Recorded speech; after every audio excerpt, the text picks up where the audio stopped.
A bomb threat note found inside the lavatory of an IndiGo flight scheduled to depart from Bengaluru to Ahmedabad created panic at the airport on the night of July 16th. The incident occurred at around 8 p.m. when the aircraft was preparing for departure from Bengaluru.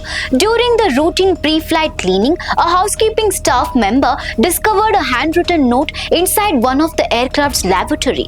The note reportedly read, "Don't go, bomb hai, please." Following the discovery of the note, airport authorities immediately shifted the aircraft to a secure location as a safety precaution.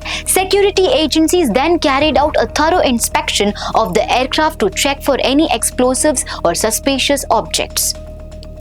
After the detailed search, officials confirmed that the bomb threat was fake and no explosive material was found on board.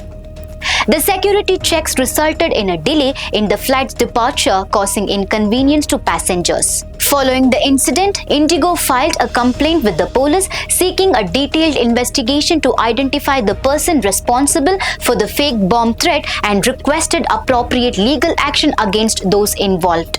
Police have launched an investigation into the incident. For more such updates, stay tuned to Daily Salar Digital.